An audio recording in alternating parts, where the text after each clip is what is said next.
palavra de Deus para nossas vidas. Homem saudável, família saudável. Essa palavra eu quero dizer porque muitas pessoas acham que o homem é desnecessário. Tem muita gente aí achando que a figura masculina não é necessária.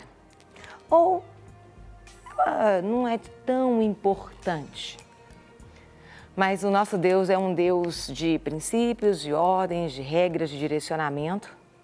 E se tem algo que tem me impactado é a maneira que o Senhor nos ensina didaticamente, pedagogicamente, para a gente entender a função de cada um e a importância também de cada um.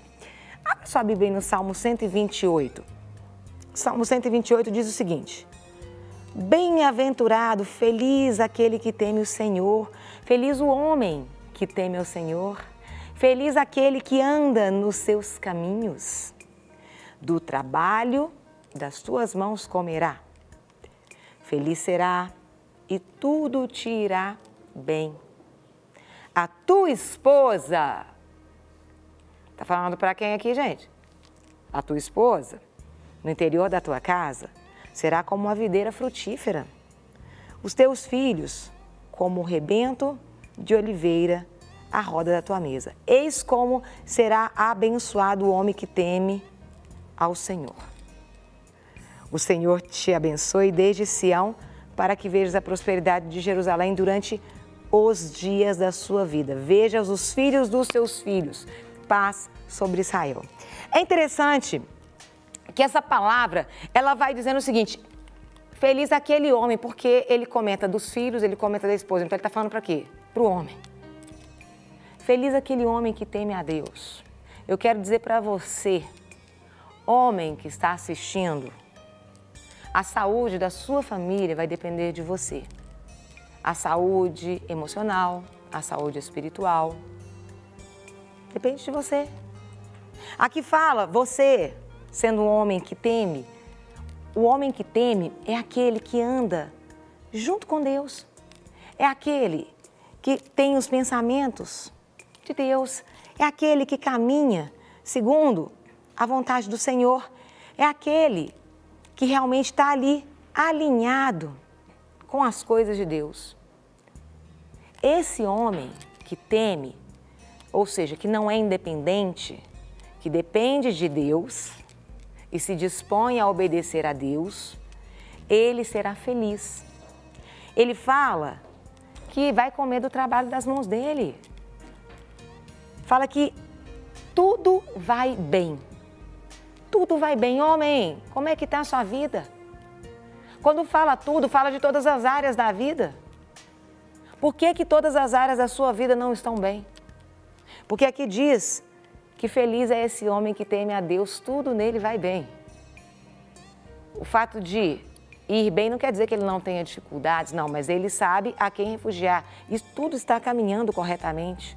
Mulher, você que tem tentado sucumbir seu marido, você que tem tentado tomar a posição dele, vai para o seu lugar, querida. Sabe por quê? A saúde da sua casa está vinculada ali ao seu marido, sabia?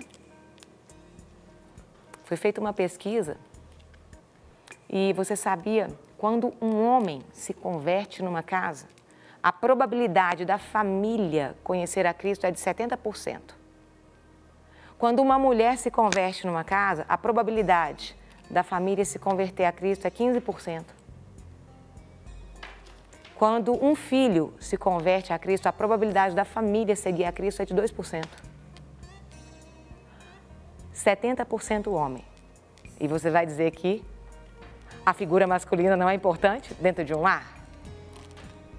Deus delegou, Deus é o cabeça, Cristo é o cabeça do homem.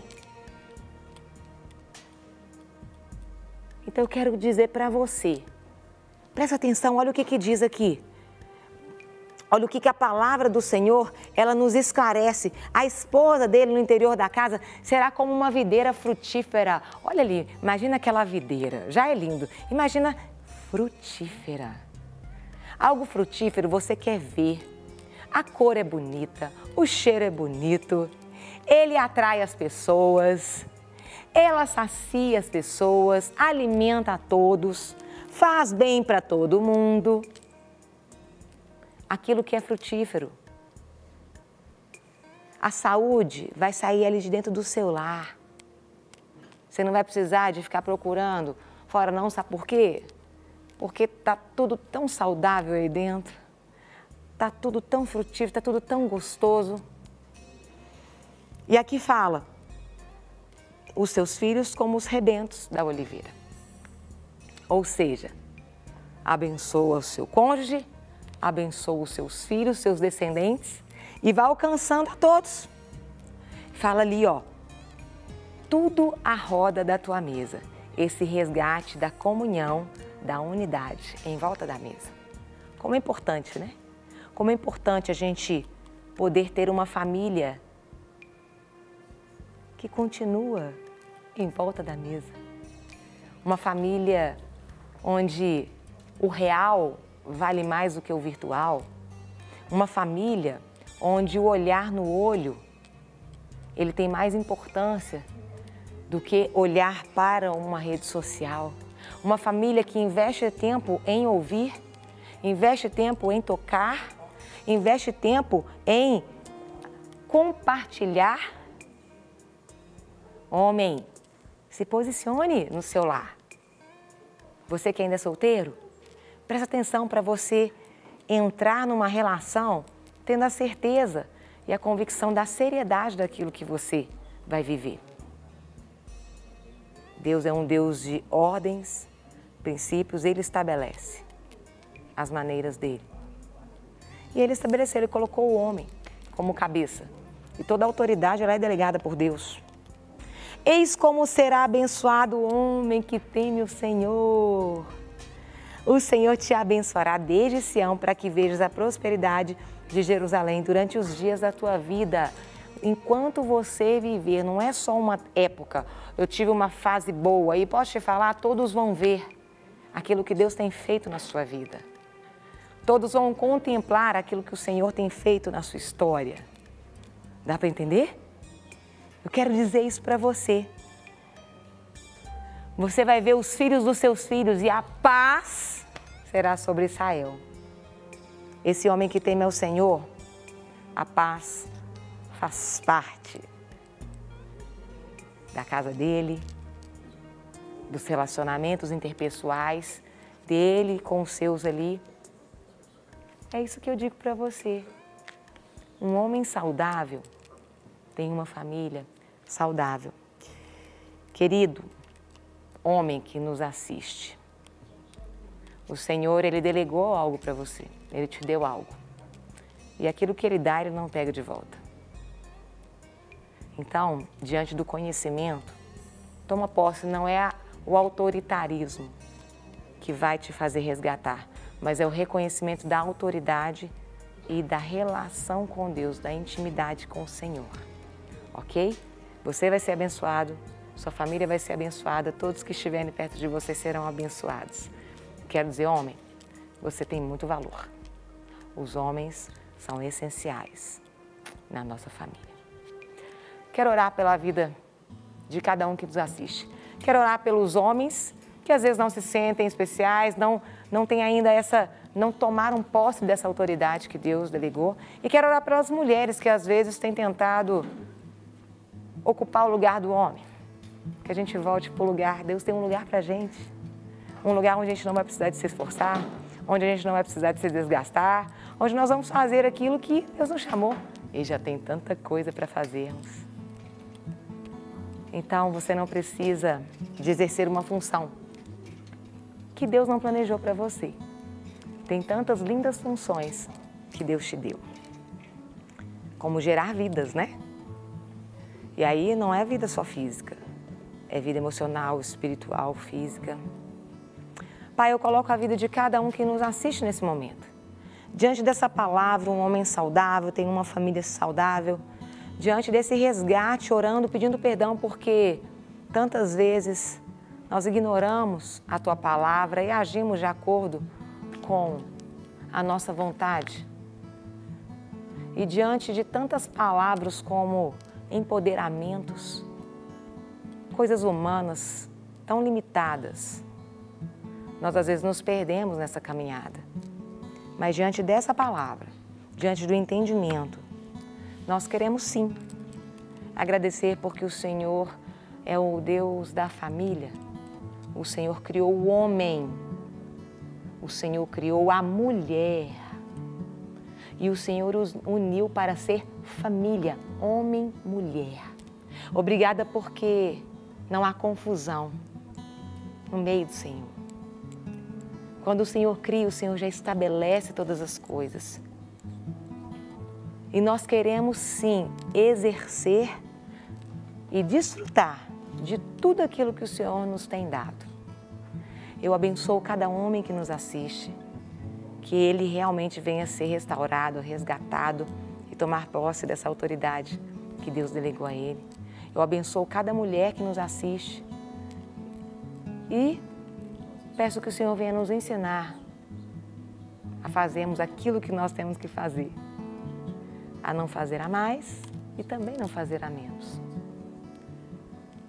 Eu abençoo cada filho também, que venhamos sim respeitar os nossos pais, que venhamos sim desfrutar e aproveitar daquilo que o Senhor nos tem dado. Em nome de Jesus. Amém? Glória a Deus. E lembrando que hoje é terça-feira, tem culto das guerreiras, 8 horas da noite na Lagoinha Castelo. Eu te aguardo ali na Avenida Tancredo Neves, número 3785.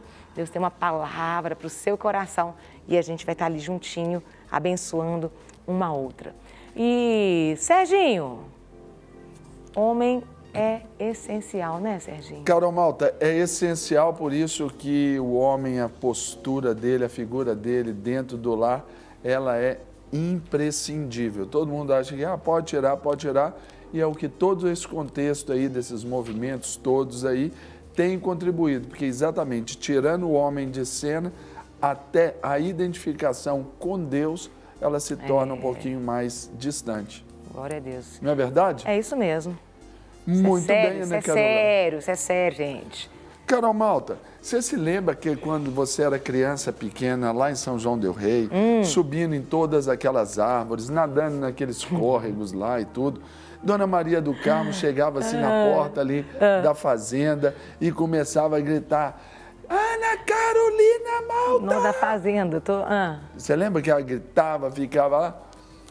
Você acha bacana assim, esse modus operandi? Gritava mesmo, aí, né? Gritava mesmo. Ô, Carol, eu fico imaginando você assim. Não, você também, Serginho, a Dona Maria também. A sua também, Maria? Ô, Carol, minha mãe, assim, era um negócio. Minha mãe, ela só me bateu uma vez na vida. Você acredita?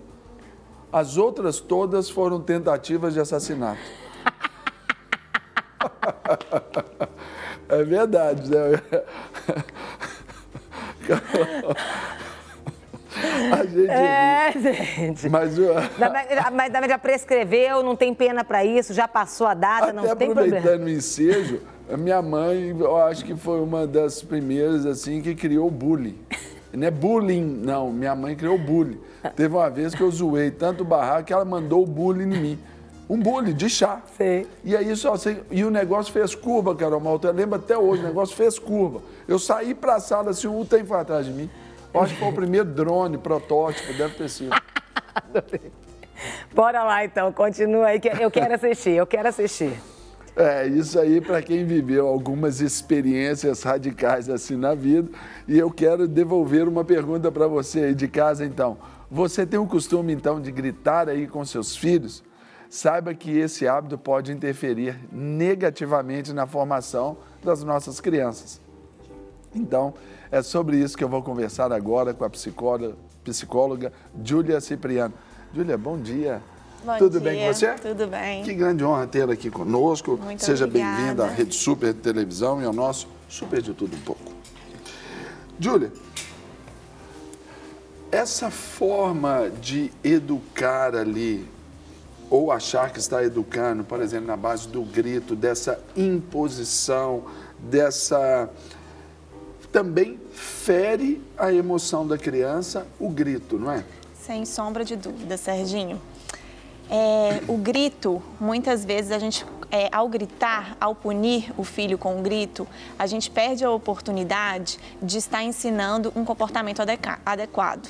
O grito, muitas vezes, ele funciona naquele momento, mas ao punir e repetidamente, muitas vezes, a gente está perdendo a oportunidade de ensinar um novo comportamento a esse filho. E com certeza causa muitos problemas emocionais, sim, no filho, porque esse filho vai aprender a gerir a raiva, o medo, a tristeza com agressividade, podendo criar adultos que vão aprender a se posicionar assim na vida.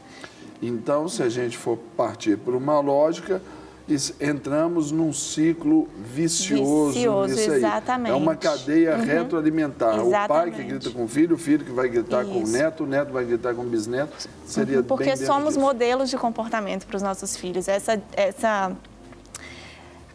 Esse ditado que diz não faço o que eu faço o que eu digo, falo, não mas não faço o que eu faço. Isso no aprendizado não existe. Nós somos, essa máxima, sim, ela é nós totalmente somos falha. sim modelos de comportamento para os nossos filhos. E quando um pai grita, ele está ali tentando impor a sua autoridade. Sim. Então sai da conquista da autoridade para o estabelecimento do autoritarismo. Isso mesmo. Né? Revela a insegurança do pai, revela o desequilíbrio ali, uma ansiedade, revela ali uma falta de controle emocional, Serginho, exatamente isso. Então, o que temos que ensinar para os nossos pais? É esse autocontrole, para que eles entendam que são, sim, modelo para os filhos, que existem maneiras eficazes de orientar, de educar, de incentivar, trabalhando o emocional do filho, de forma empática, se colocando no lugar dele, com responsabilidade, sem que precise sempre punir ou sempre gritar para ter uma autoridade com o filho. Os filhos aprendem, têm um hábito adquirido aí de só obedecerem ao ver os pais, né? Isso já estourando. E vai condicionar os filhos ao quê? A só obedecer quando a gente levantar a voz. Então, temos sim que mudar o nosso comportamento como pais e educadores, ou quando ameaçar, porque aí já vai evocar uma emoção de medo. E educar não precisa estar ligado só a emoções negativas. A gente pode educar por emoções positivas também. Então, por exemplo, aquela história assim, que já desde bebezinho já tem aquela ideia de falar uma vez só. E o pai tem que cumprir a promessa. Porque também parte muito disso. O pai fala, olha, se você não vier aqui, eu vou te pegar. Se você não vier aqui, eu vou te pegar. Se você não pegar aqui, eu vou vou até aí. Aí começa, mas não resolve a coisa. Não resolve. Aí até chegar o grito. E temos... colocar aquela postura da primeira vez também, não é? E temos que nos adaptar às atualidades. Igual você brincou assim, minha mãe na época gritava uma vez só. Hoje em dia não é dessa forma, né? Hoje em dia a gente tem recursos para poder psicoeducar uma criança, a gente tem recursos para poder orientar, nomear as emoções, sabe? Incentivar essa criança a identificar as emoções que ela sente para poder gerar comportamentos diferentes. E também isso, por exemplo, ainda trabalhando a figura dos pais, isso também ainda traz um problema hoje que a gente tem falado aqui até de uma forma recorrente, que é a questão da ausência. Então, os pais já chegam em casa estressados, a mãe na sua jornada tripla, o pai já chega ali naquela sua condição já mais fechado, onde a comunicação é mais limitada. Isso.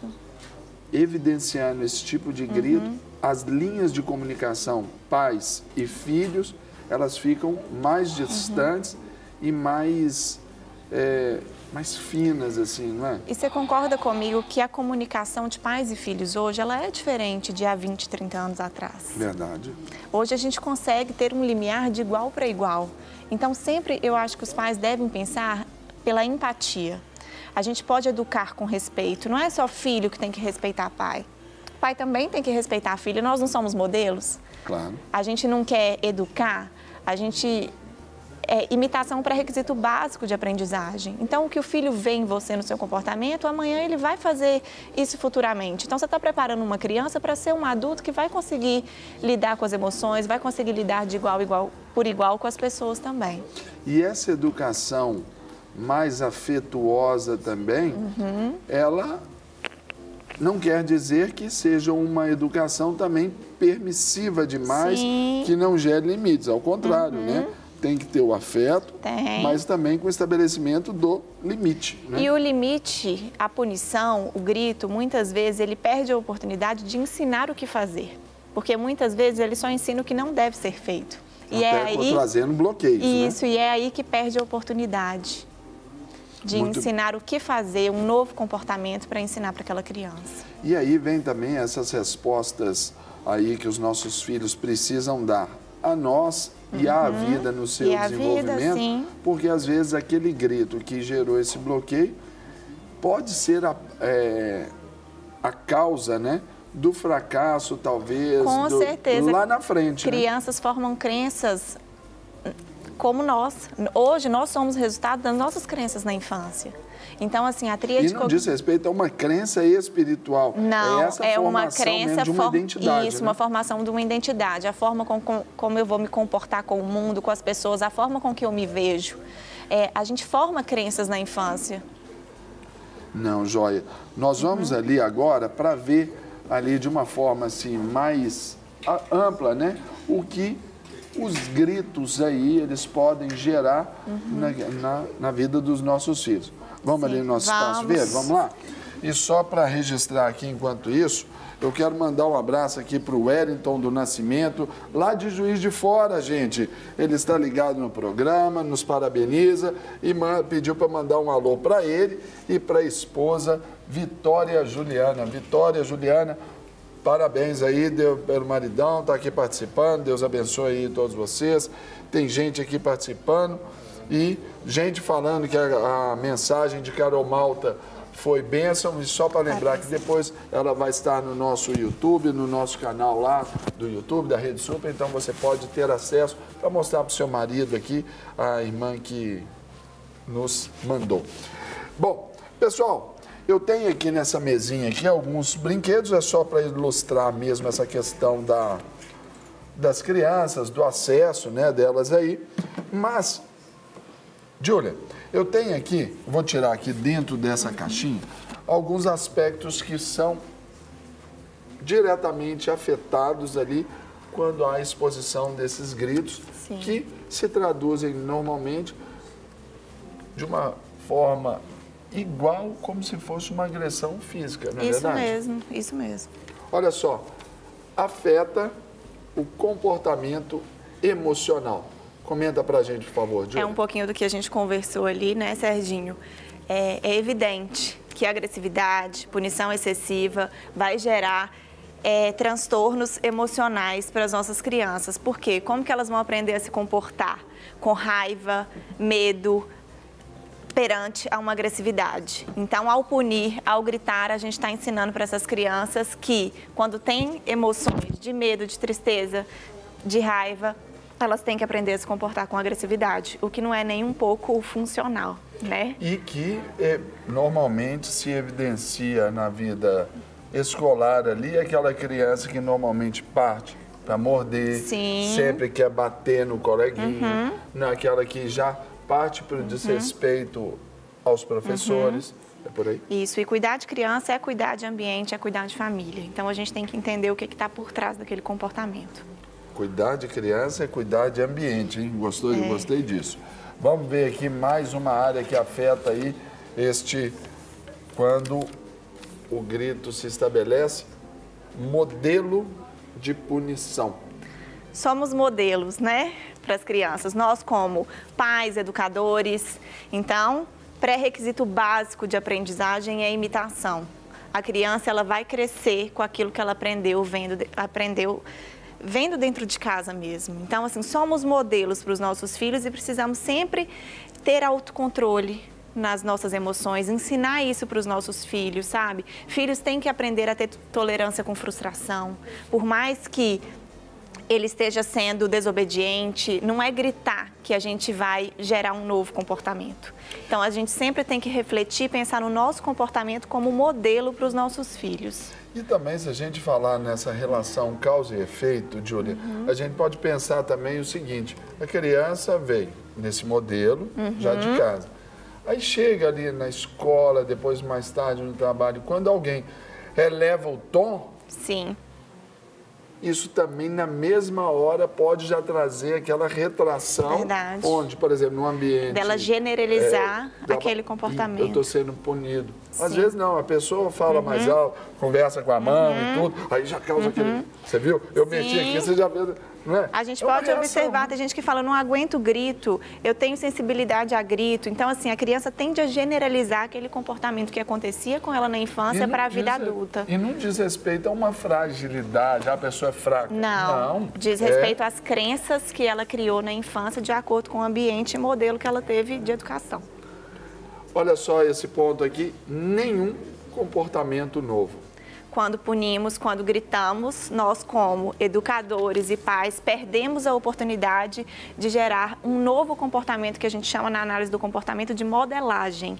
A gente deixa de criar um comportamento novo para punir o que está errado. Então, se a criança está lá riscando a parede toda, em vez de eu só punir e ensinar ela o que não deve fazer, eu tenho que pegar na mão dela com empatia, com calma, com sabedoria de um adulto, né? Vamos agir como adultos e ensinar, filho, não é na parede que risca, vem cá, toma aqui um papel, é aqui que faz. A criança ela tem que se expressar de alguma forma. Então, assim, ensinando sempre um novo comportamento, porque punindo a gente só diz o que não fazer. E aí a gente perde a oportunidade do que deve ser feito. Mostrar o que deve ser feito, olha só. Então, o grito aí também estabelece como o uso excessivo de da punição. punição. A mãe que chega no meu consultório, ela não chega porque falando assim, Júlia, eu vim aqui porque eu gritei uma vez com a minha filha. Ela chega lá para mim porque ela fala, eu não consigo parar de gritar com a minha filha, ela não me obedece. Ela só pode estar querendo me deixar com raiva. Todos os dias eu tenho que mandar ela vestir a roupa antes de ir para a escola. Quantos anos seu filho tem? 5 anos. Espera aí, vamos conversar melhor sobre isso. Criança tem que ser criança.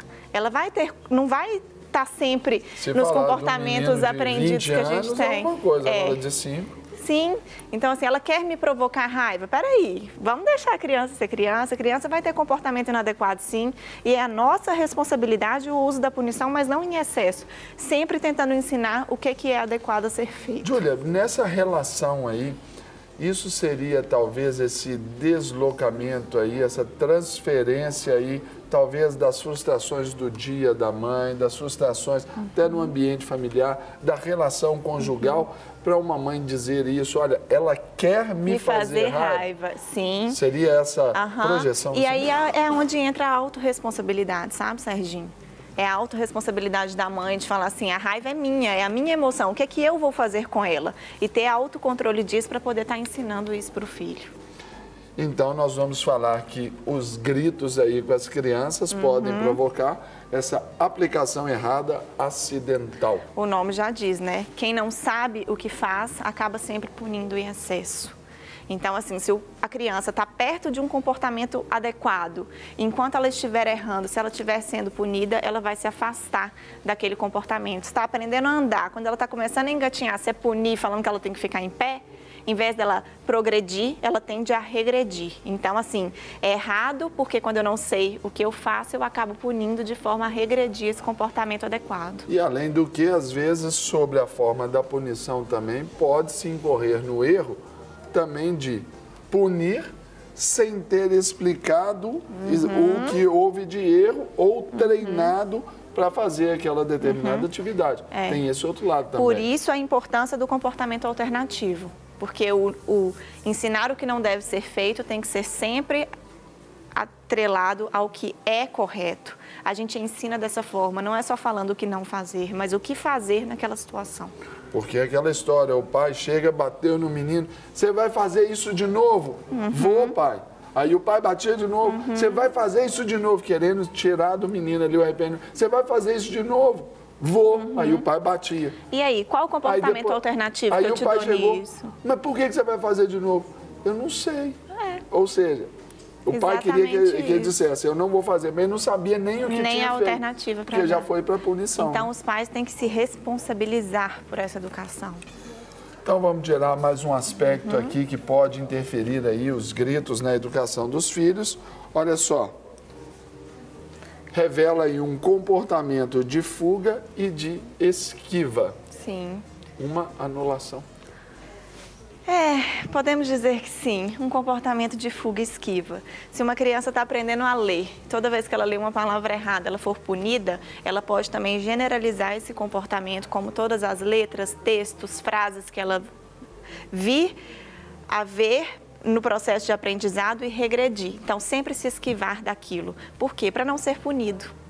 Então, assim, sempre que eu tentar fazer algo certo e eu ser punido, eu vou ter um comportamento de fuga e esquiva, porque aí eu não vou evocar emoção nenhuma, nem boa, nem ruim. O erro possa ainda ser permitido, mas por causa de um padrão estabelecido ali, eu não quero incorrer nisso. Principalmente quando as crianças são ridicularizadas por causa de alguma coisa, sabe? Não só no fato do grito, mas da punição de N maneiras que ela pode existir, que também pode prejudicar o emocional da criança. Então, aqui, ó, vamos ver aqui, ó, eu acho que é a última a pontuação aqui. Olha só, diz muito aqui, nós falamos anteriormente, ó, aplicação errada por comportamento ou por conhecimento parcial. É isso, a aplicação errada por conhecimento parcial. Eu erro por eu não conhecer qual alternativa que eu vou dar para aquela criança, que é o que a gente já conversou aqui sobre isso.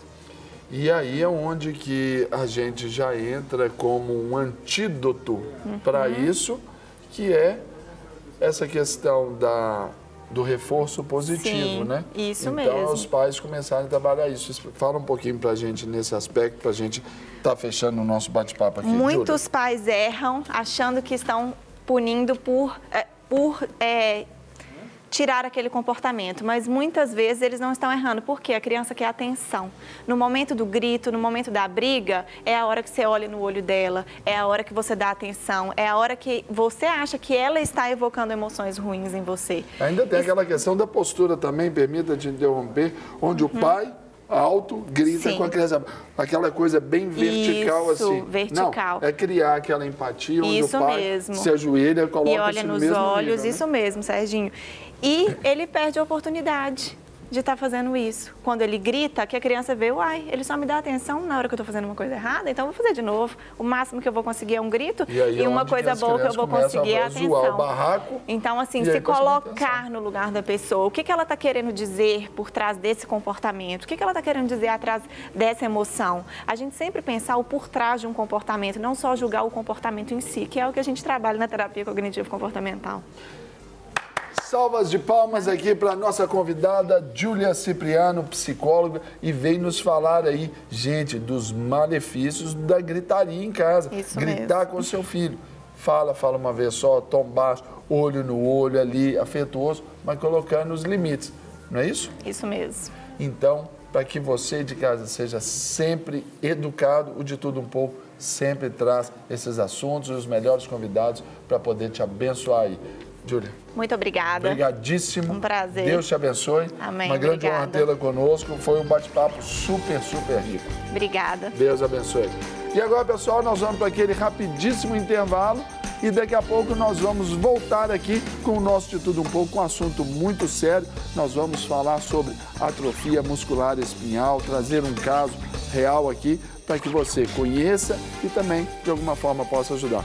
O intervalo é rapidíssimo, daqui a pouco nós voltamos. Muito bem, pessoal de casa, voltamos aqui com o nosso Super De Tudo Um Pouco para trazer ainda mais conhecimento para você. E aqui eu quero sempre abençoar vocês que têm participado. Quantas pessoas aqui se identificaram com a matéria que nós trouxemos aqui, a entrevista que fizemos aqui no bloco anterior sobre essa educação dos filhos, gritar ou não com os filhos, né? Muitos aqui, pessoas do Paraná, gente aqui do Paraná aqui tomando um chimarrão e curtindo aqui o programa, algumas mães aqui se identificaram, desejando aí essa mudança. Então, é aquilo que nós fazemos voto, que você consiga aí ter um acompanhamento também. Procure aí um acompanhamento profissional, procure um psicólogo aí perto da sua casa, perto aí do seu trabalho, para que você possa ser também cuidada, para cuidar aí dos seus filhos também. Fechado? E, gente, nós vamos falar agora sobre a questão da saúde. Você já ouviu falar sobre a atrofia muscular espinhal? E isso, a atrofia muscular espinhal, ela afeta anualmente cerca de 300 bebês recém-nascidos no nosso país.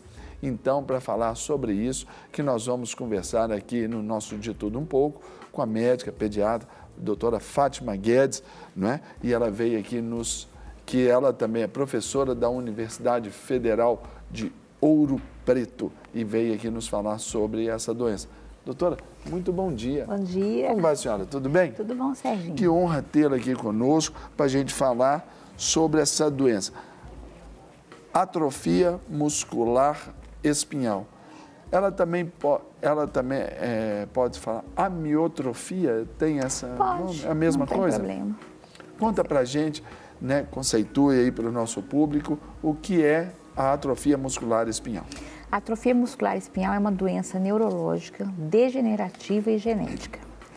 A gente diz que ela é de autossômica recessiva. O que quer dizer isso? Quer dizer que o pai tem que ter um pedacinho do gene da doença e a mãe também para a criança ter a doença. Se só o pai ou só a mãe tiverem, a criança, os filhos não vão ter. Se os dois tiverem, pelo menos 25% dos filhos vão ter. Então, se eles tiverem 4 filhos, um com certeza vai ter a doença. É uma doença muito ingrata, porque é uma doença que até mais ou menos 2015, ela não tinha nenhuma perspectiva de cura. E olha que coisa boa, de 2015 para cá, estudos estão sendo feitos, né? E já foram desenvolvidos alguns remédios. O principal é o que eles falam de Spinraza, né? Que se a criança for diagnosticada precocemente, a gente pode retardar essa doença. O que acontece nessa doença? Geneticamente, o neurônio, para ele se mexer, para ele ter força muscular, ele precisa ter uma proteína. E nessa doença, essa proteína não é produzida. Então, esse neurônio ele não tem movimentação nem força muscular. E ele acomete principalmente a região cervical e as vias respiratórias. E esse é o drama da doença, porque a doença vai evoluindo e a criança para de respirar, para de deglutir. E como Além de não se desenvolver. Sim. Né? Até que em membros inferiores ela é menos potente, ela pega mais essa região. E olha que interessante, a gente pode ver isso no pré-natal e diagnosticar precocemente quando a criança nasce. Eu já tive vários casos de Wernicke-Hoffmann, que é a amiotrofia tipo 1, né? Que a criança parece um sapinho quando ela nasce. Ela fica com aquela posição de batraque. Então aquilo já chama a atenção da gente. Normalmente elas vão para o CTI porque elas não respiram muito bem. A senhora disse aí sobre a questão do pré-natal e logo quando nasce. No pré-natal, já é possível ali, dentro de todos aqueles exames que as mamães devem fazer, já ter esse indício, uma suspeição sobre essa doença, doutora? Pode ter. É uma doença de difícil diagnóstico, né? E no pré-natal você vai ver a movimentação do bebê. Normalmente ele se movimenta menos, então você pode inferir que ele possa ter algum problema de hipotonia. No CTI, a gente vê esses meninos, eles têm aquela posição de sapinho. Todo mundo, ele fica igual um sapinho, com as perninhas dobradas, os bracinhos dobrados, a gente já desconfia. E depois, né, a gente tem 4 tipos de doença. A mais grave é a neonatal, que você descobre de 0 até 6 meses. E aí você vê que a criança, se você não descobriu na hora que nasceu, com 4 meses, quando é a hora da criança começar a sentar, você vai ver que ela não senta. Ela é mole. Com 2 meses, ela não firma o pescoço. Ela é bem molinha, então você já pode diagnosticar. E quanto mais precoce o diagnóstico, melhor chance de recuperação até agora por causa do remédio, né? E a senhora disse sobre o tipo 1. A AME, né, a atrofia muscular espinhal, ela tem 4 tipos, né? 4 tipos. A incidência dela, a prevalência é importante. Uma criança em cada 6 mil ou em cada 10 mil vai ter a doença. Uma em cada 6 a 10 mil vai ter a doença, tá?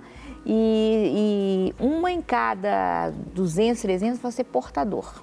Não vai ter doença, mas vai ter uma partezinha que é do o gene. Papai ou a mamãe que lá na frente. Se casarem, pode gerar o filho e tal. São os portadores. São. Agora, sobre esses tipos aí dessa classificação aí da AME, como eles se dividem, por que eles são? Eles se dividem principalmente por época de aparecimento. De 0 a 6 meses é a tipo 1, que é mais grave, que a gente chama de doença de Wernicke-Hoffmann. A outra é de 6 meses a 18 meses.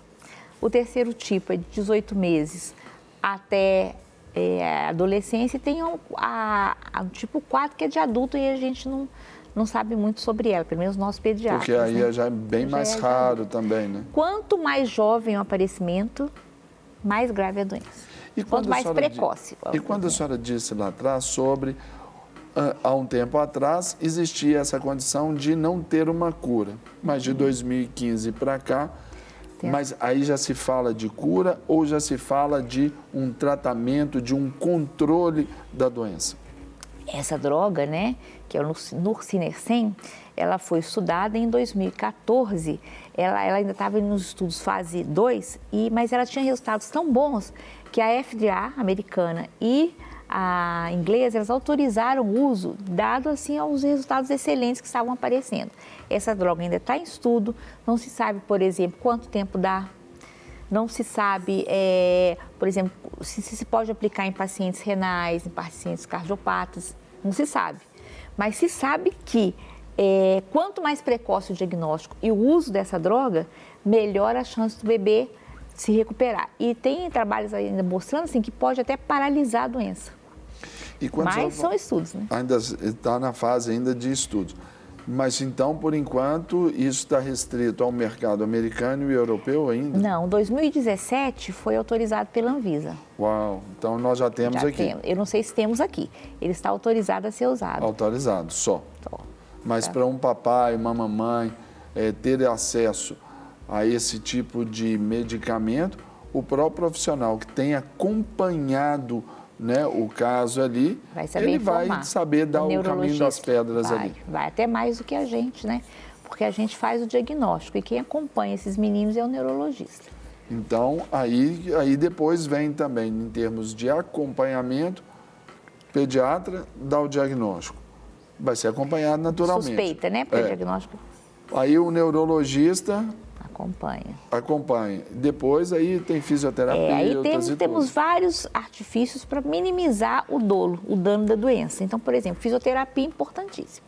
Porque como essas crianças não tossem, elas não fazem a toalete de via respiratória. Então, elas podem ter pneumonia de aspiração. Elas não deglutem, porque elas não têm... É um dos primeiros sinais, né? Não firma pescoço, não senta e depois não deglute. Então, a deglução já fica comprometida. Fica. Então, essas terapias adicionais que são importantíssimas, né? E aí eu não falo só de terapia ocupacional, de fisioterapia, de fonoaudiologia, eu falo também de apoio psicológico para os pais, para a família, porque eles têm que ser verdadeiros super-heróis. Eu estava vendo o programa anterior falando dos super-heróis, eles têm que ser verdadeiros super-heróis, porque não é brincadeira. Precisa ter uma atenção muito ali. E uma dedicação exclusiva, né? Porque é atividade o dia inteiro. É fonoaudiologia, é terapia ocupacional, é hidroterapia, é fisioterapia respiratória, né? Então, a família tem que ter um suporte psicológico, porque senão ela não aguenta. E hoje, dentro da nossa realidade, a realidade brasileira, doutora,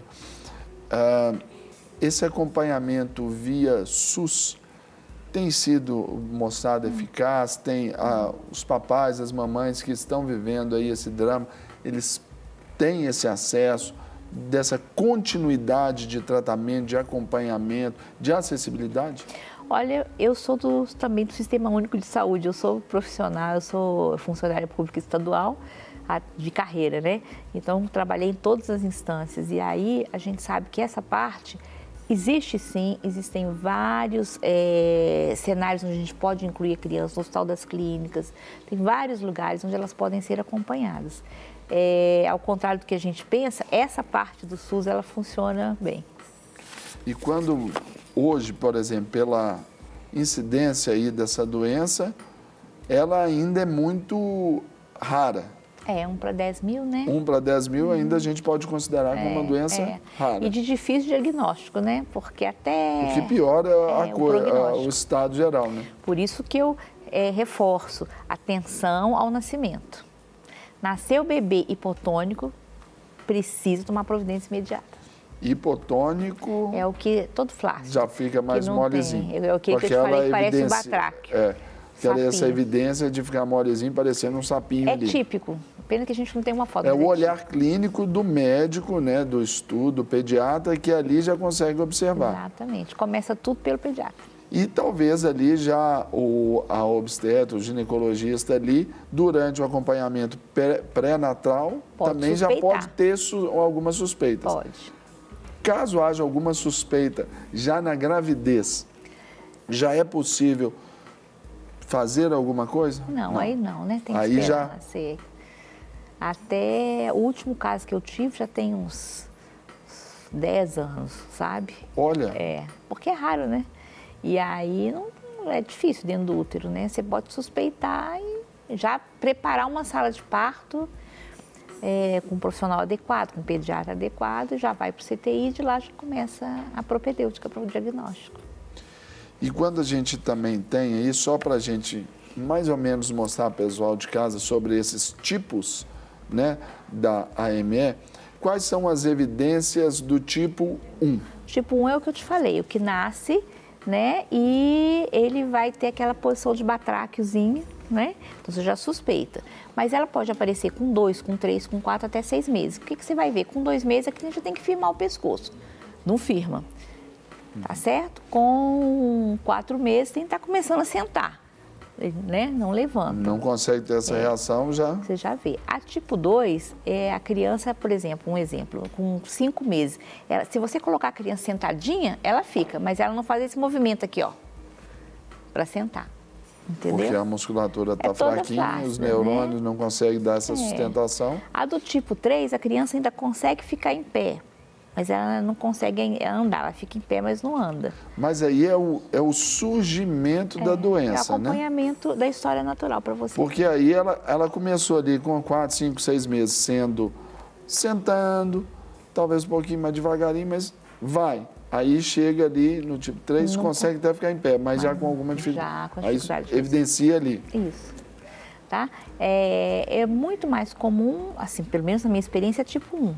Eu não tenho experiência com a tipo 3, por exemplo, eu não vi, mas a tipo 1 eu que ainda está na sua área de atuação, né? Mas hoje a gente faz um acompanhamento neurológico do desenvolvimento tão bom durante as consultas que é difícil você deixar passar, sabe? Só quem for muito descuidado. E hoje está todo mundo muito evoluído. A própria família, né? O vizinho fala, não está sentando, o meu sentava. Ou então o outro filho, ele é diferente do outro, né? As comparações ali, elas já mostram, apontam. Agora, consulta de controle, por isso que é importante ter um pediatra.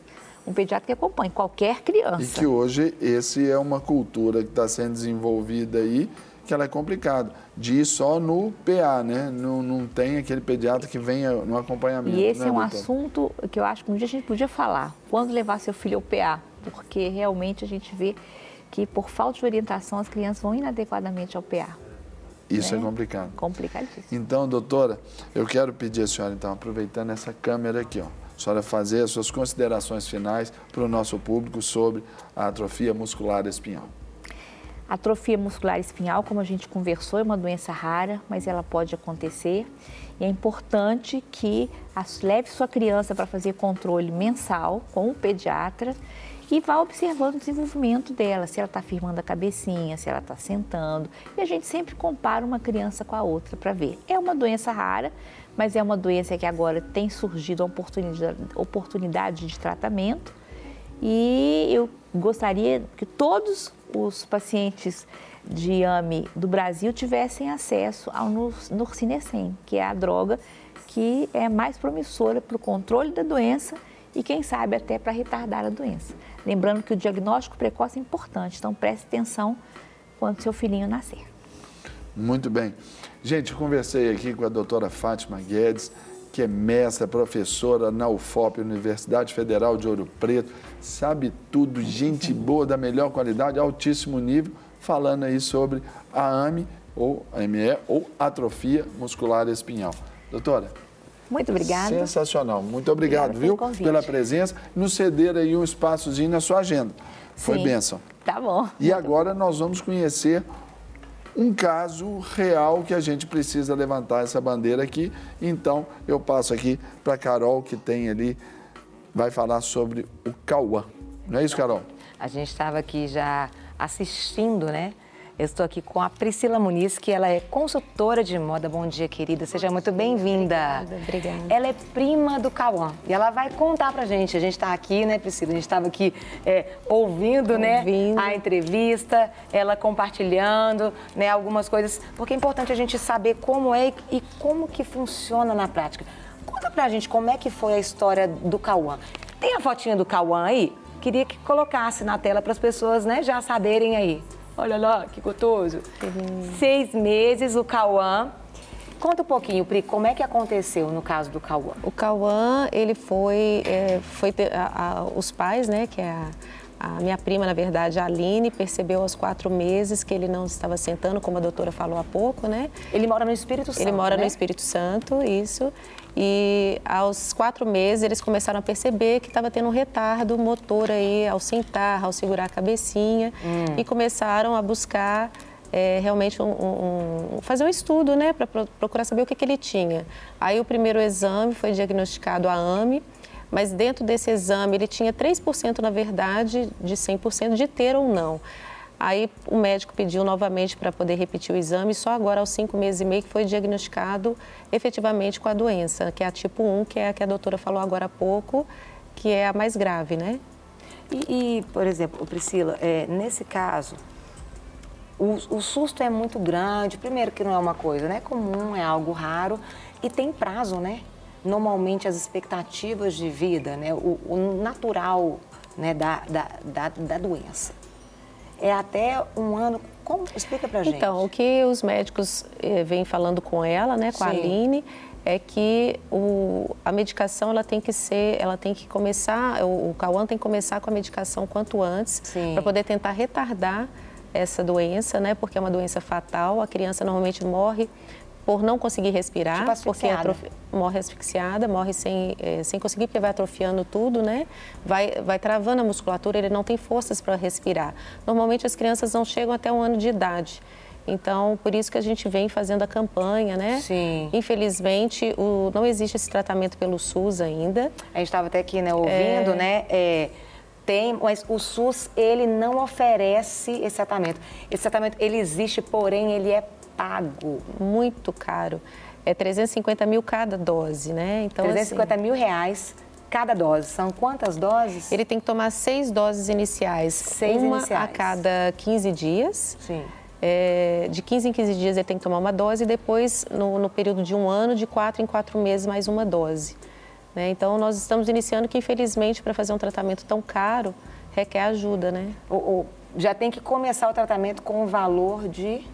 Na verdade, vai dar um total de 3 milhões em média, né? 3 milhões em média. Para a gente ter noção, gente, do que é. Quando a gente traz aqui, são coisas reais, por isso que a gente trouxe a médica para explicar como é que funciona. E a Priscila, eles estão fazendo aí, é uma campanha mesmo, né, para pessoas. Porque se cada um, às vezes, fizer, se você doa R$1, 1 milhão de pessoas. Doando R$3. Doar né? R$3, acabou. Você tem uns 3 milhões. E não é algo que às vezes pesa para tanto.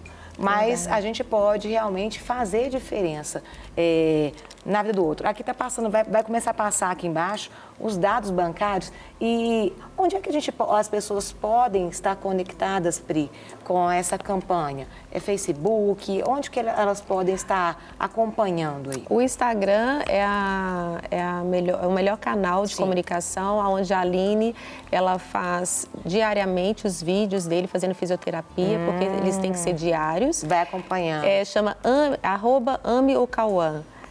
@AmeOCauã. Onde as pessoas podem acompanhar o dia a dia dele, podem também ter as opções de doação. Sim. Né, tem pela vaquinha eletrônica, tem o PicPay e tem a conta bancária dela, que é da mamãe, que é do Banco Brasil. Sim, então são 3 possibilidades. 3 possibilidades, isso. Tem até um vídeo, eu queria que colocasse aí, a Aline, um vídeo que a Aline fez, queria que colocasse pra gente assistir. Pessoal, meu nome é Aline, eu sou a mãe do Cauã. O Cauã ele foi diagnosticado com uma doença chamada atrofia muscular espinhal, tipo 1. É uma doença que afeta a parte motora e respiratória do Cauã. tratamento para essa doença, cada dose do medicamento custa R$350 mil. E a gente precisa, o mais rápido possível, arrecadar esse valor para que o Cauã consiga retomar os movimentos e ter uma qualidade de vida. Por isso, eu peço a vocês que orem por nós, que quem não puder doar, que compartilhe esse vídeo com mais pessoas que puder e nos ajude a salvar a vida do Cauã.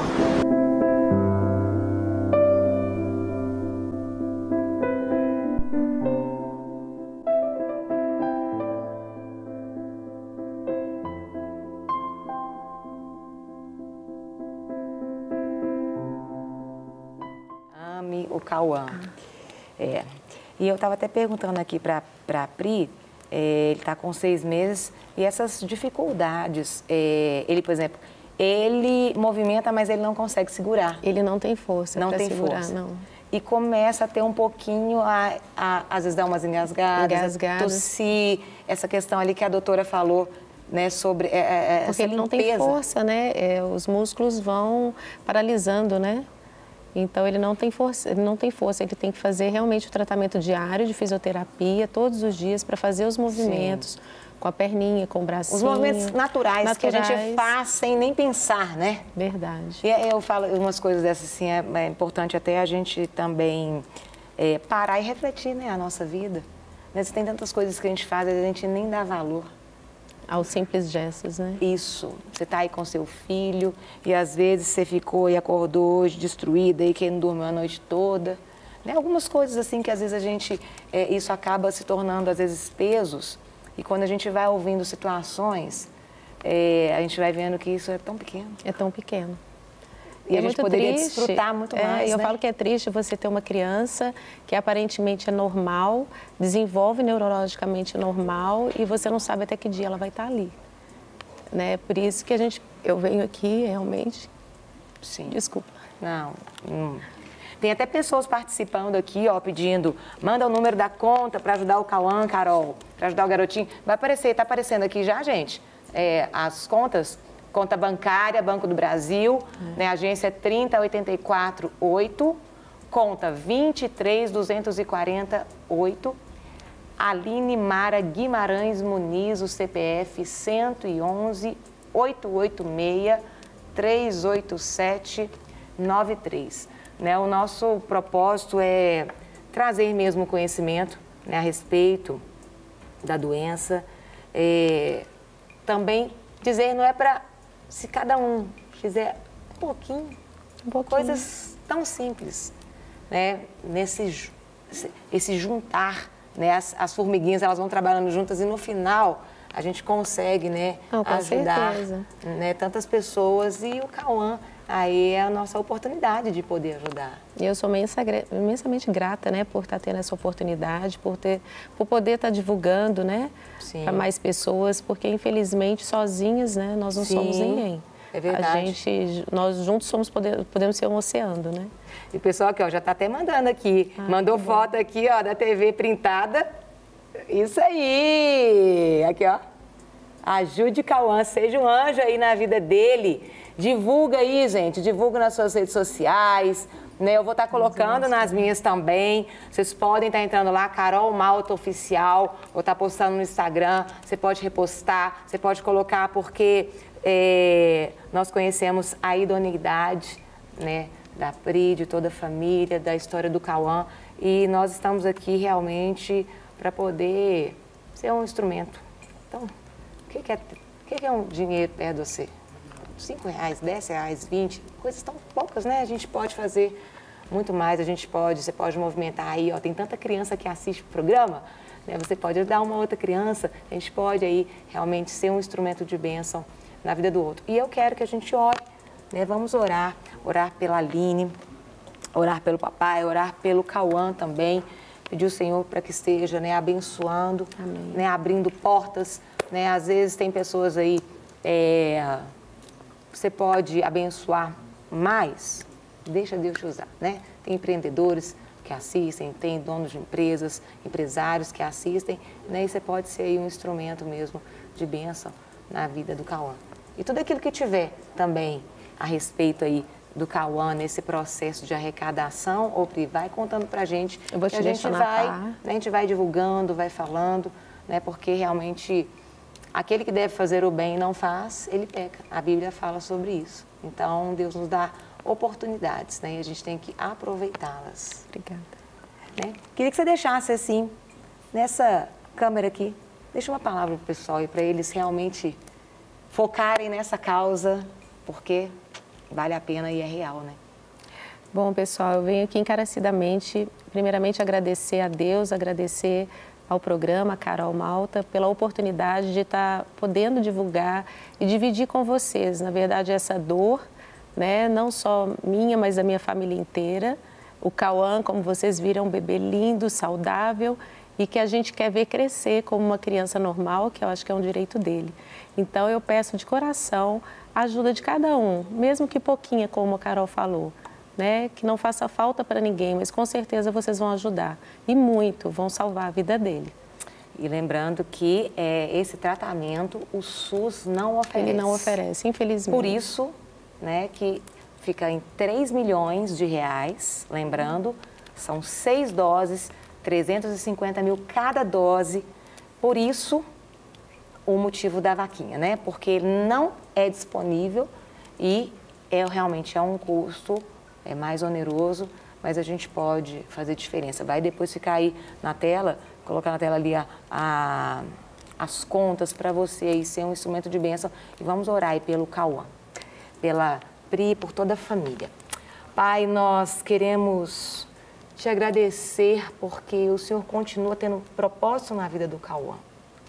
Deus, nós sabemos que o Senhor foi quem deu a vida e sabemos que o Senhor também inclina corações com relação a isso. E nós queremos agora pedir que o Senhor esteja tocando ali no Cauã, tocando nos órgãos, tocando nos músculos, tocando nele internamente, abençoando cada fisioterapia, cada atividade que ele venha, assim, retomar ali os movimentos. Nós cremos que o Senhor pode fazer infinitamente mais do que nós pensamos ou imaginamos, porque o Senhor tem todo o poder. Nós pedimos que o Senhor venha trazer paz ao coração da Aline, do esposo, de toda a família, da Pri, de todos eles. Experimentar mesmo nesse tempo de dor, a paz que só o Senhor pode trazer. Nós abençoamos essa criança, nós profetizamos que portas serão abertas, nós profetizamos sobre essa medicação, que ela venha fazer efeito. Nós já cremos nessa arrecadação, nesse valor, nesse mover, ele começar o tratamento logo, em nome de Jesus, Pai. Obrigada porque o Senhor nos dá a oportunidade de poder ser um instrumento de bênção na vida de outras pessoas. Deus, nós abençoamos o Cauã e também, às vezes, tantos outros Cauãs que existem por aí, que às vezes nós não conhecemos. Que o Senhor traga as estratégias, Pai, para a glória do Teu santo nome, em nome de Jesus. Amém. Amém, Pri. Obrigada de coração. Deus abençoe. Você vai voltar aqui para testemunhar aquilo que Se Deus quiser. E Ele já quer, está, né? fazendo. Tem coisas que a gente vê, tem coisas que a gente não vê. Verdade. Né? A gente vai para um rápido intervalo. Vai aí na tela as contas aí do Cauã. Printa.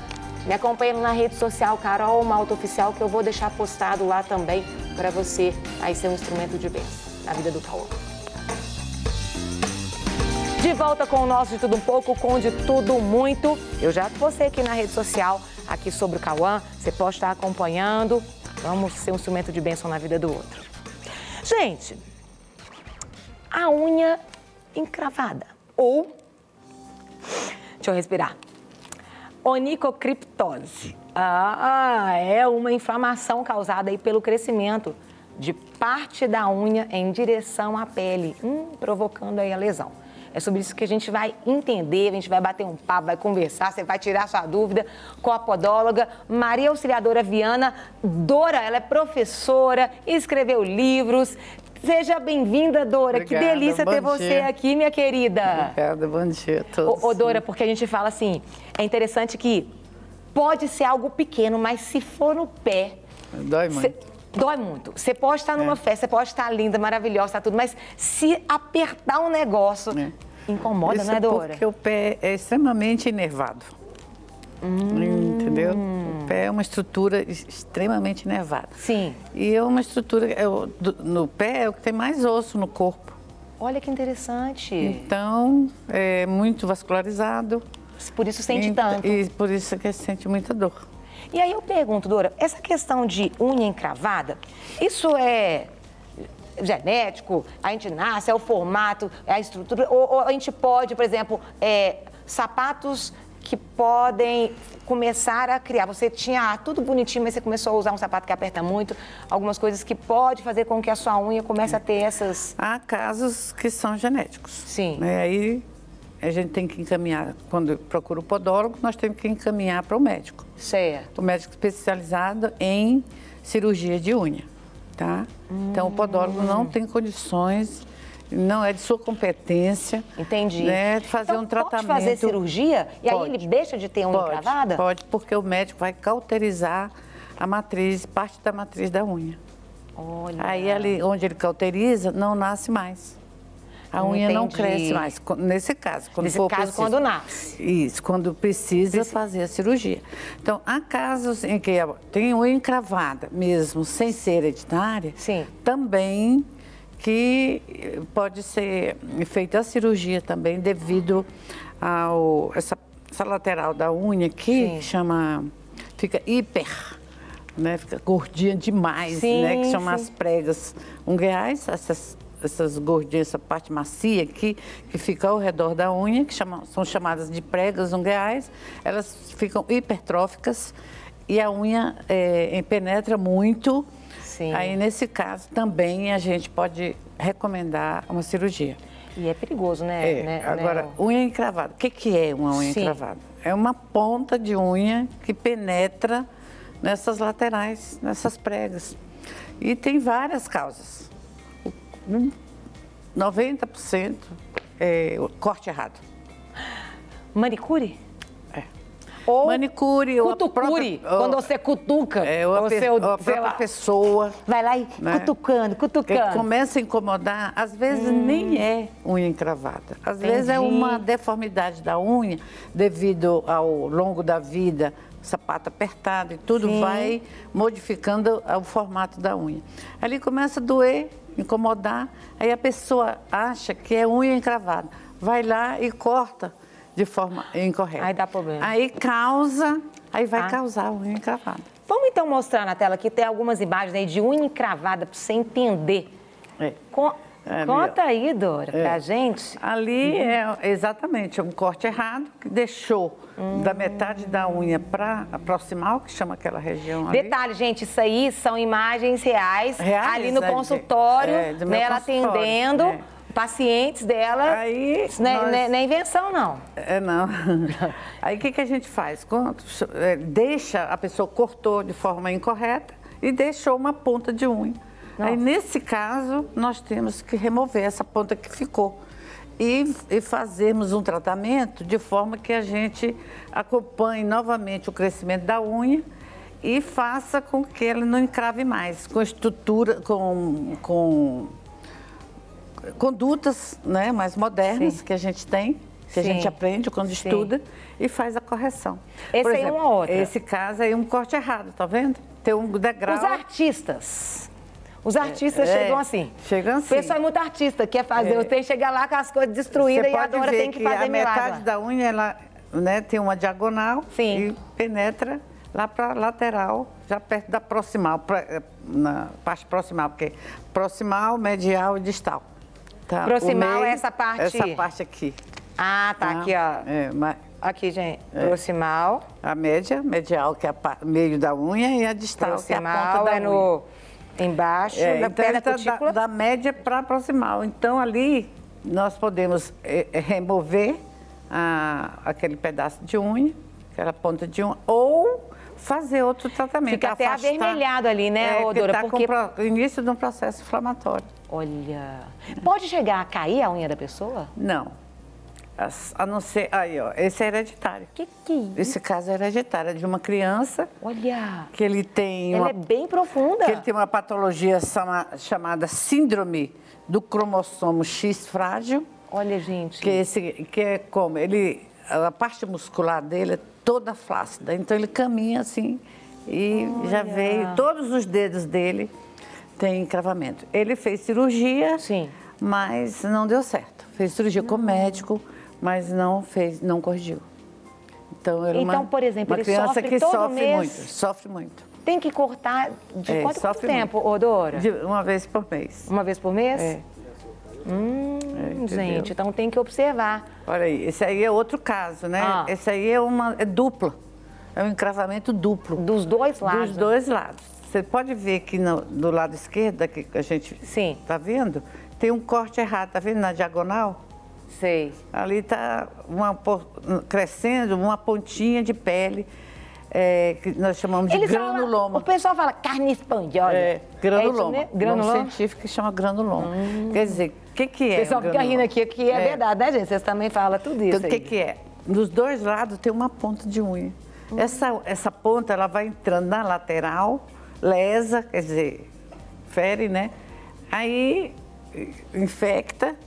Não, olha, você vê. E vai, olha a pele coloração pele vai. O dedo ali, o vermelhidão. Isso, vai vermelho, deve ficar fica quente, brilhante, latejando. quente, chama hiperemia. Latejando. É extremamente vascularizado esse granuloma. Ao tocar, ele sangra muito.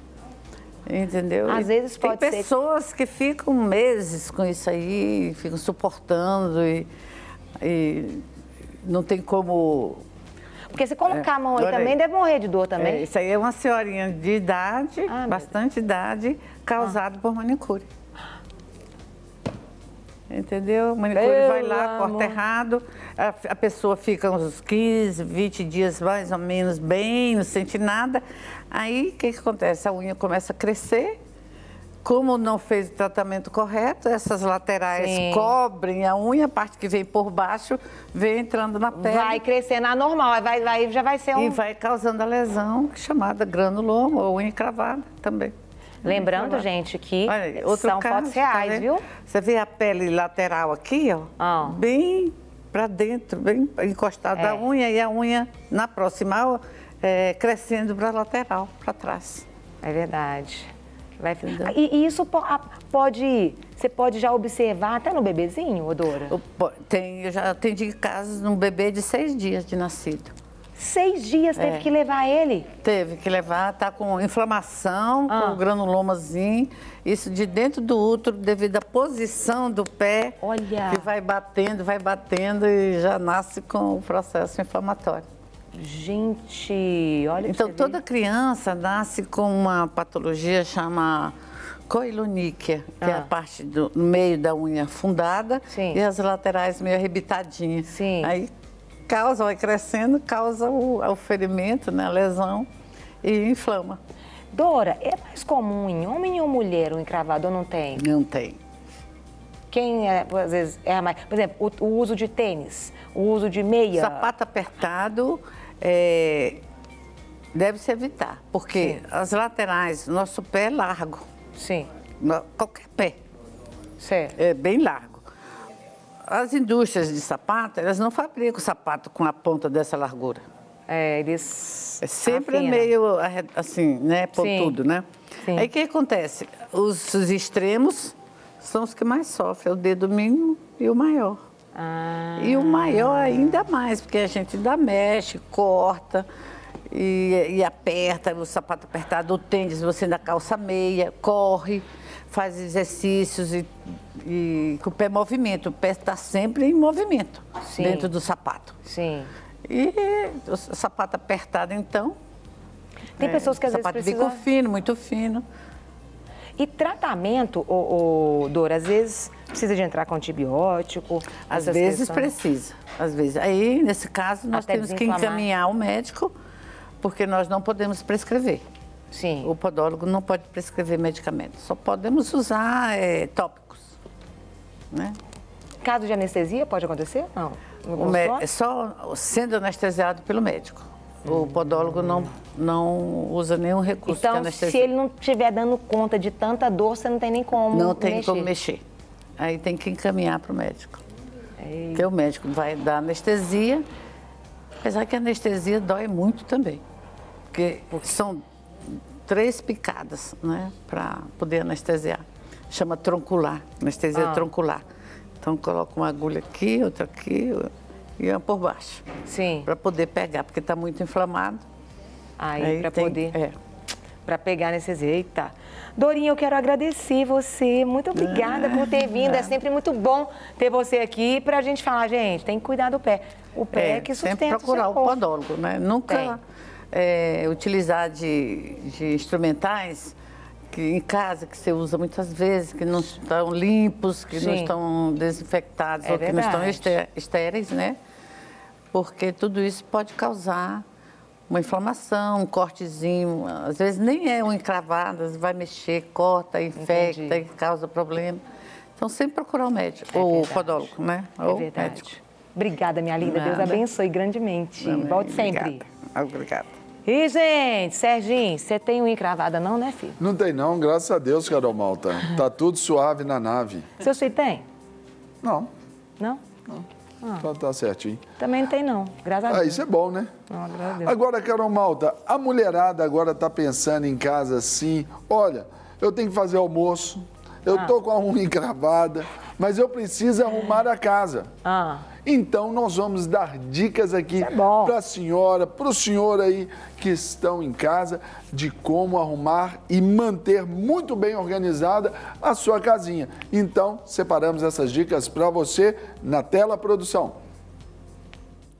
Olá, tudo bem com você? Eu sou a Juliana Lopes, eu sou personal organizer e eu vim aqui para te dar dicas para você aplicar no seu dia a dia, te trazer facilidade, bem-estar e praticidade para você. Vamos aprender?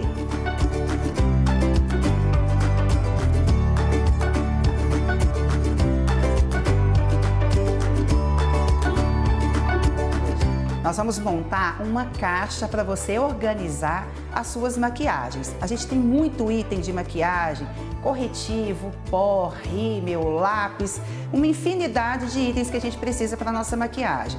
Então eu vou te ensinar, te dar uma dica, como que você vai montar uma caixa e aqui você tem todos os seus itens que você precisa de uma forma prática, organizada e de fácil acesso, que você vai achar com facilidade. E você vai poder dispor daquilo que você precisa com mais praticidade, tá bom? Essa caixa é uma caixa simples de papelão. Eu tenho ela aqui de uma forma mais crua. Olha para você ver, uma caixa simples de papelão. É uma caixa que eu fiz até compra de cosméticos e veio nessa caixa. Olha que prático e simples. O que eu fiz? Peguei essa caixa, encapei com papel adesivo. Fiz, encapei ela toda com papel adesivo, olha lá, para você ver de uma forma simples, bonita, prática, a tampa também. E aqui nós vamos montar de uma forma bem prática e simples, com alguns itens organizadores, nós vamos montar essa caixa com os nossos itens de maquiagem. Aqui eu tenho caixas menores, por quê? Para não ficar tudo muito solto aqui nessa caixa. Então eu peguei caixas menores, até de cosmético também, para eu fazer divisórias e encaixar aqui nessa minha caixa. Olha as latinhas, esse aqui são latas de extrato de tomate. Pintei, customizei, coloquei um adesivo. Essa caixinha, uma caixinha que eu já tinha, coloquei aqui essa coisa para cílios, delineadores, fica organizado. Aqui alguns pincéis, pó. Essa caixinha são caixinhas acrílicas que a gente costuma ganhar até em festas de aniversário, lembrancinhas. Olha para você ver como que fica prático e fácil. Uma caixa maior para eu guardar os batons, gloss, algumas coisas assim. Primeiro nós vamos montar a nossa caixa com os itens organizadores que nós fizemos com as caixas menores. Então, você vai pegar aqui as caixas menores e vai setorizar tudo que é. Aqui são blushes, alguns iluminadores. Então, nós vamos colocar aqui nessa caixa. Aqui eu coloquei esponjinhas, alguns corretivos, base. Então, vou colocar aqui. Aqui eu vou colocar as minhas latinhas. Olha como que encaixa perfeitamente. Você vai achar uma forma de encaixar perfeitamente todos os itens organizadores na sua caixa. Sobrou aqui um espaço, eu posso encaixar essa caixinha. Você vai montando a sua caixa e vendo o espaço que você tem para ir montando os seus itens. Aqui da mesma forma eu vou montei aqui com os batons, montei com bases também, algumas coisas. Vou encaixar aqui. Olha como que está encaixando tudo perfeitamente. Essa caixinha, tô vendo que ela pode caber aqui. Aqui eu vou virar esses itens, que não tem problema, são pós. Então eu posso virar esses itens. Olha como que encaixou perfeitamente. Vou ajustar aqui um pouquinho, vou deixar os meus pincéis junto, porque eu preciso desses pincéis para aplicar o pó e tudo. Ainda tem essas latinhas também, olha, são de lembrancinhas de aniversário. Eu guardei os cílios, olha lá, os cílios postiços. Guardei aqui, vou encaixar aqui na minha caixinha, nesse espaço que eu tenho aqui. Olha como que eu consegui organizar a minha caixa. Tudo reciclado, aqui não tem nenhum item organizador próprio para a maquiagem. Tudo com coisas que eu fui pensando e adquirindo e montei uma caixa de maquiagem. Latinha de extrato de tomate. Aqui uma caixa de um cosmético qualquer. Fiz um outro item organizador. Lembrancinhas de aniversário para guardar as coisas. Isso aqui também é de lembrancinha de aniversário. Montei perfeitamente a minha caixa com todos os itens que eu preciso, sempre à mão. Eu consigo ver que eu preciso desse pincel, eu já tenho esse pincel. Eu preciso agora desse lápis aqui, eu consigo visualizar. E quando eu coloco numa bolsinha ou numa caixa de uma forma, só coloquei, joguei ele dentro, eu não consigo visualizar com praticidade, com facilidade aquilo que eu preciso para usar no momento. E aqui os itens estão dispostos de uma forma prática para que eu possa visualizar com praticidade, rapidez e aplicar de uma forma bem bacana. Gostaram dessa dica? Então me acompanhe. Siga minhas redes sociais, Juliana Lopes Personal Organize, e fique ligadinho que tem mais dica para você. Não quer ficar um segundo por fora da nossa programação? Agora você pode nos acompanhar através das plataformas digitais. Não perca tempo, acesse, curta e siga-nos. Fique por dentro de tudo o que acontece por aqui. Rede Super, inspirando você.